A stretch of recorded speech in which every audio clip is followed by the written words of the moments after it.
C'est toujours un plaisir de vous retrouver sur Medi 1. En Côte d'Ivoire, la mangue est le troisième fruit exporté après la banane et l'ananas. La Côte d'Ivoire est le premier pays africain exportateur de mangue, loin devant les autres pays d'Afrique de l'Ouest. Cette origine a connu des exportations records en 2016 et 2017, avec plus de 30 000 tonnes expédiées en Europe.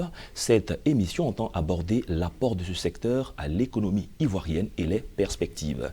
Et pour en parler, nous sommes en présence d'une transformatrice et d'un producteur, on le dira. Nous avons donc en présence Aïcha Diaby, qui est transformatrice. Bienvenue. Merci. Et avec nous sur le plateau, Sanogo Lamine, qui lui est promoteur d'événements sur la valorisation et une meilleure vente de la mangue. Bienvenue, monsieur Sanogo. Merci. Alors nous allons parler avec vous de la filière mangue. Et la première question à vous deux, c'est comment est-ce que vous arrivez dans ce secteur? On va parler d'abord de production, on viendra donc à la transformation. Comment vous arrivez dans le secteur? Bonjour d'abord. Moi, je suis petit-fils et fils de producteur. On dira né même dans la chose. Né dans la mangue. Même pour partir à l'école, c'est la mangue qui est utilisée pour payer mes études. Quand on achète la mangue, on utilise l'argent pour payer ma scolarité. Donc, quand j'ai fini mes études, j'ai bien voulu aider les parents parce que je connais les difficultés. Donc, on a essayé de trouver mise en place de certaines choses pour que la mangue puisse être mieux achetée. Voilà comment je suis arrivé à la mangue. D'accord, et on aura l'occasion au cours de l'émission d'en savoir davantage sur les stratégies qui sont mises en place, comment la filière se porte. Aïcha Diaby, vous, comment vous découvrez ce secteur, comment vous y arrivez?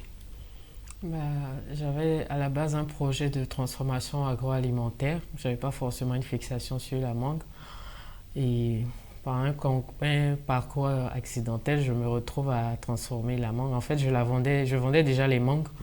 Et puis, j'ai reçu un trop plein de quantités, toutes mûres que je ne pouvais pas revendre dans le temps. Donc, la transformation s'est imposée à moi. Je l'ai transformée en compote, en jus. Je l'ai proposé à mon entourage immédiat qui l'a accepté. Et voilà, on ne s'est plus arrêté.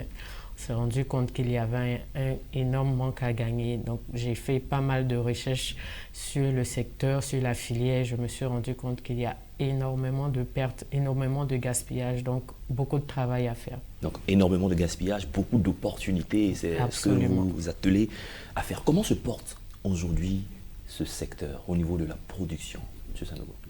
Le secteur se porte bien au niveau de la production. Parce que chaque année, la Côte d'Ivoire peut produire jusqu'à minimum 150 tonnes de mangue. Voilà, en termes de production. Et quelles sont les principales zones de production? Les principales zones, on a surtout la zone de Korogo à Fergué-Sédougou. La zone de Korogo à Fergué-Sédougou, mais il y a aussi la zone de Boundiali, Tengrela et Odini. Voilà. D'accord. Si les producteurs se portent bien, les transformatrices, les transformateurs vont bien également, n'est-ce pas? Bon, relativement bien, on va le dire, parce que la transformation a d'autres réalités que nous n'avons pas encore réussi à challenger. Donc, voilà. C'est vrai que la transformation a plusieurs pans. Et ce qui se fait essentiellement, c'est le mangue séché. Donc après, il faut trouver un marché qui n'est pas tellement accessible. C'est tout un challenge. Donc il y a quand même, le marché est présent, mais il y a beaucoup plus d'efforts à fournir, contrairement à la production directe où le marché est déjà presque acquis. D'accord, on met les pieds dans le plat, vous parlez de challenge, des réalités, parfois même des difficultés que rencontre le secteur. Vous qui êtes dans la production, qu'est-ce que vous rencontrez comme difficultés au quotidien? Les difficultés, je dirais que ça se situe à deux niveaux. Voilà, le premier niveau, c'est celui de la production elle-même. C'est-à-dire les mangues et les vergers de mangue. Quelles sont les difficultés du verger de mangue? On peut par exemple parler des maladies. Voilà. Puis du vieillissement des vergers. Voilà, ça c'est des difficultés entre autres. Mais il y a aussi les difficultés de l'écoulement. Voilà, il faut dire qu'il y a au moins une bonne partie de la production qui pourrissent parce qu'il n'y a pas de marché d'écoulement. Voilà où on peut situer les plus grandes difficultés. D'accord, au niveau de la première difficulté, est-ce que ce secteur ne bénéficie pas d'un encadrement? Les planteurs n'ont pas d'accompagnement? Oui, il y a un accompagnement. Mais le problème que rencontre, l'accompagnement assuré par l'ANADE, l'ANADE, qui est l'Agence nationale d'appui au secteur agricole. Mais le problème que rencontre l'ANADE, c'est que les producteurs sont plus individualistes que de se retrouver en coopérative. Alors que pour que l'ANADE puisse accompagner les producteurs, il faudrait que les gens soient en coopérative. Donc, ça fait qu'il y a des accompagnements. Mais souvent, il arrive que si les producteurs ne vont pas vers les agences-là, les agences ne viennent pas vers les producteurs. Donc, ça fait que ces accompagnements, les producteurs n'en bénéficient pas. D'accord. Et vous qui êtes transformatrice, qui collaborez régulièrement avec les producteurs, quel est le constat que vous faites justement par rapport à ce qu'il dit, des produits qui pourrissent, des problèmes d'écoulement? Est-ce que vous constatez parfois une inorganisation au niveau des producteurs avant d'arriver même à votre niveau?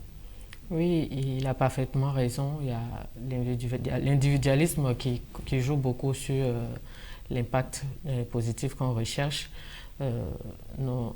Tous les interlocuteurs qu'on a eus, c'est des producteurs isolés. On n'a pas encore eu affaire à des regroupements et tout. Et tous les gaspillages qu'on rencontre, on voit aujourd'hui, c'est parce que au niveau de la transformation, là vous savez, la mangue, c'est sur une courte saison, c'est un produit saisonnier. On a 4 mois intenses et puis après, ça baisse et puis plus rien. Donc, pour transformer, ça demande énormément de moyens, de lourds moyens. Et nous, à notre niveau, c'est surtout ça la difficulté. D'accord, l'individualisme au niveau des producteurs, est-ce qu'au niveau des transformateurs, il n'y a pas aussi l'individualisme? Chacun, il va de son... Oui, oui. Est-ce que ça vous profite vraiment, cette façon de... Non, ça ne nous profite pas parce qu'en tant que transformateur, on a les mêmes challenges, surtout au niveau des équipements, des emballages. Bon, ça revient plus cher de s'équiper, alors qu'en coopérative, en groupement, c'est des acquisitions qu'on peut faire non seulement plus facilement, mais à moindre coût. Donc, c'est sûr que c'est bénéfique. Bon, après, je pense que ça doit être une culture ivoirienne. On se méfie un peu trop. C'est pas c'est pas un refus catégorique, mais je pense que les uns se méfient des autres et c'est dû peut-être à la méconnaissance du système économique, de savoir que plus on est réunis, mieux on a de l'impact. D'accord, on a en face un producteur et vous, on peut vous considérer comme un acheteur. Quelles sont les exigences quand vous devez acheter un produit? C'est la qualité, le conditionnement. Qualité et conditionnement. Au niveau du conditionnement, comment est-ce que vous gardez? Nous, généralement, on fait, il y a un intermédiaire. Okay. Dans la filière de mangue, pour que ça arrive au conditionnement, il y a 2 étapes. Okay. Il y a le producteur qui a sa mangue dans son champ. Il y a le pisteur qui vient. Voilà, lui, il vient prendre la mangue directement auprès du producteur. Maintenant, c'est le pisteur qui envoie la mangue au niveau du conditionnement. Voilà. Donc, pour ce qui est du conditionnement, il y a des unités de conditionnement au niveau des zones que j'ai citées tout à l'heure. Cinématélie et autres. Je connais surtout la zone de Cinématélie. Il y a plusieurs unités de conditionnement de la mangue là-bas. Donc, avant d'arriver chez les transformateurs, la mangue passe d'abord dans les centres de conditionnement. Arrivé au centre de conditionnement, on trie d'abord. Quand on trie, on finit, on nettoie. Et quand on nettoie, on fait passer sur la machine. Voilà, et après ça, on met dans les cartons, c'est conditionné. D'accord. Au niveau des difficultés que vous rencontrez, vous avez évoqué parfois certaines maladies, des insectes ravageurs. À quel pourcentage évaluez-vous les différentes pertes après donc, toutes ces difficultés rencontrées? Je dirais minimum 40%. Pourquoi je dis ça? Parce qu'il y a une partie qui pourrisse dans l'arbre directement, sans qu'on ait accueilli ça, sans que ça n'arrive au centre de conditionnement. Parce que peut-être que le centre de conditionnement a atteint sa capacité de stockage. Donc, les parents sont obligés de stocker. Entre-temps, quand c'est stocké et quand il y a la pluie, donc les mouches viennent et puis viennent détruire les récoltes qui sont là. Maintenant, quand ils arrivent au niveau des centres de conditionnement, ce qui est trié, c'est ça qu'on met dans les cartons qu'on envoie à Abidjan ici. Maintenant, d'ici le temps, ça va arriver à Abidjan, il y a certains qui pourrissent dans les cartons, il y a d'autres. Donc, quand vous allez à la gare de mangue, vous allez voir qu'il y a beaucoup de mangues qui sont versées là. Donc, minimum 40%.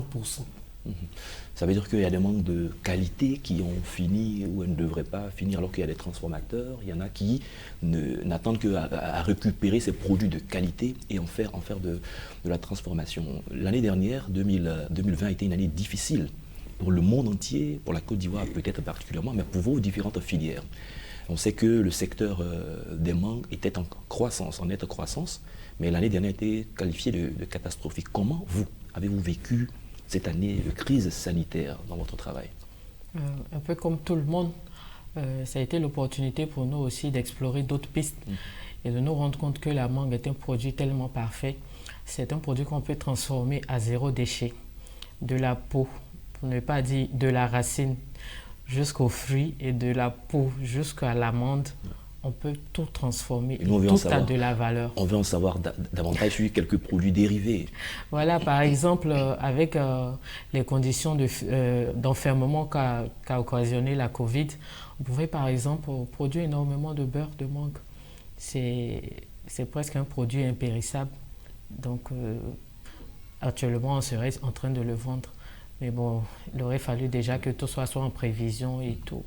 Même les plantes, les feuilles des mangues, on en fait de très belles tisanes qui ont des valeurs thérapeutiques. La coque qu'on peut utiliser pour en faire du charbon végétal ou d'autres autres sources d'énergie. Donc il y a tellement... Tout est utile. Tout est utile. La peau, on en fait des aliments pour bétail ou bien même on peut en faire de la biomasse et tout. Donc tout est absolument utile, mais si ce n'est pas rentrer dans un plan, c'est évident que ça va nous échapper à tous. D'accord, c'est bien clair. 2020, comment les producteurs ont vécu? Ça a été vraiment une année très difficile. Voilà, tellement difficile que bon, les paysans les producteurs se sont sentis abandonnés. Parce que comme il y a deux principaux marchés au niveau de la mangue qui viennent du nord. Il y a le marché d'Abidjan et il y a le marché extérieur. Voilà. Donc, la période de la mangue, généralement, commence à partir du mois de février, mars, avril, et ainsi de suite. Donc, février de 2020, on était déjà dans la période de la Covid, le confinement, l'isolement d'Abidjan. Donc, ça fait que même les camions qui quittaient le nord pour venir à Abidjan pour être vendus ici avaient du mal. Parce que les mesures de sécurité étaient strictes, les camions prenaient plus de temps. Donc, la quantité qui venait ici, quand arrivait ici, la quantité qui quitte là-bas, la moitié pourrissent ou bien... Donc, les parents ne sont pas rentrés vraiment dans ce qu'ils avaient l'habitude de gagner quand ils produisaient la mangue chaque année. Donc, ça a fait que vraiment c'était difficile. D'accord, parlons de formation, de renforcement de capacité, parce que la filière mangue, comme vous l'avez dit, c'est quelque chose de très important. La mangue elle-même, tout est utile dedans. Au niveau des transformateurs, quels sont les besoins en termes de formation, en termes de renforcement de capacité, justement pour répondre à ce marché national et international? C'est déjà les techniques de transformation. Comme je l'ai dit, il y a tellement de possibilités de transformation, mais déjà, il faut connaître comment le faire. Et je pense que l'État du Côte d'Ivoire essaie d'apporter une réponse avec le FIRCA et d'autres institutions internationales qui forment pas mal de paysans sur les différentes techniques de transformation. D'accord. Et au niveau de la transformation, je ne dirais pas quelles sont vos ambitions, mais quels sont vos rêves? Qu'est-ce que vous voulez réaliser pour la Côte d'Ivoire et pour l'Afrique à partir de ce que vous faites déjà? Voilà, nous aujourd'hui, on a un bon résultat malgré qu'on produit encore à l'étape artisanale. L'objectif pour nous, c'est d'aller à l'étape industrielle parce que plus de 50% de la production de mangue pourrit. Donc, il y a de la matière à travailler, il n'y a aucune raison pour laquelle on doit se limiter nos ambitions. La mangue est le deuxième fruit le plus consommé au monde, après la banane. Donc, ça veut dire que... Et ça, c'est au plan mondial. Donc, il y a un besoin qui est là, qui ne demande qu'à être satisfait. Donc, à nous de nous mettre au boulot. D'accord. Au niveau de la formation des producteurs, quels sont les besoins identifiés? Bon, le premier besoin et le plus urgent, c'est l'organisation de la filière. Qui doit le faire? Entre vous, c'est l'État? L'État plus. Même s'il y a des initiatives ainsi de suite, il y a par exemple l'interprofession de la mangue. L'interprofession de la mangue, voilà, qui est là. Il y a des coopératives qui naissent par-ci, par-là. Bon, moi, pour notre part, nous, on souhaiterait que l'État ait un conseil de la mangue, comme cela existe avec le coton, l'anacarde et puis le café cacao. Voilà, pourquoi pas créer. Maintenant, ce conseil-là va accompagner les producteurs, voilà, dans la façon de cultiver la mangue, de cueillir et pourquoi pas de transformer la mangue. Et vous, à votre humble niveau déjà, vous avez des initiatives, oui, vous avez un festival. Oui, lors de nos festivals, on a des panels. Et ces panels-là sont animés généralement par les experts du LANADER et du CNRA. Voilà, on a fait 2 éditions. Au cours de ces 2 éditions-là, l'ANADER et puis le CNRA étaient là pour montrer un peu les techniques, comment lutter contre les maladies du verger de mangue, comment mieux cueillir la mangue, comment faire que sa mangue soit de qualité quand la période finisse. Parce que les producteurs au niveau, vu qu'ils ne connaissent pas bien la mangue, quand la production finisse, ils n'entretiennent pas les champs. Les vergers ne sont pas entretenus. Voilà, donc ce sont ces petites actions-là à notre niveau qu'on essaie de faire. Est-ce que ces genres d'initiatives, ces festivals sont ouverts aux transformateurs? Est-ce que vous y avez pris part? Parce que la plupart du temps, il y a des initiatives qui sont prises, mais il y a un problème de communication. Beaucoup ne sont pas informés. Et souvent, aussi quand on est informé, on ne sait pas qui doit aller vers qui. Et chacun y va de son côté. Bon, moi personnellement, c'est la première fois que je rencontre un transformateur. Voilà, c'est la première fois. On a essayé, on a fait des courriers, on a essayé de créer. Bon, on essaie de faire avec les moyens du bord, ce qu'on a, voilà. Donc ça fait que la communication, c'est pas trop ça. C'est pas trop ça, donc on essaie de faire de notre mieux. Bon, voilà. D'accord, très bien. Au niveau de la production, on sait déjà quelques éléments qui sont faits à votre niveau, mais pour promouvoir le secteur dans son ensemble, que ce soit la transformation, que ce soit la production, est-ce que vous avez des propositions? C'est plus de communication, de formation, parce qu'à la base, c'est de l'ignorance. Les gens ne savent pas quels sont...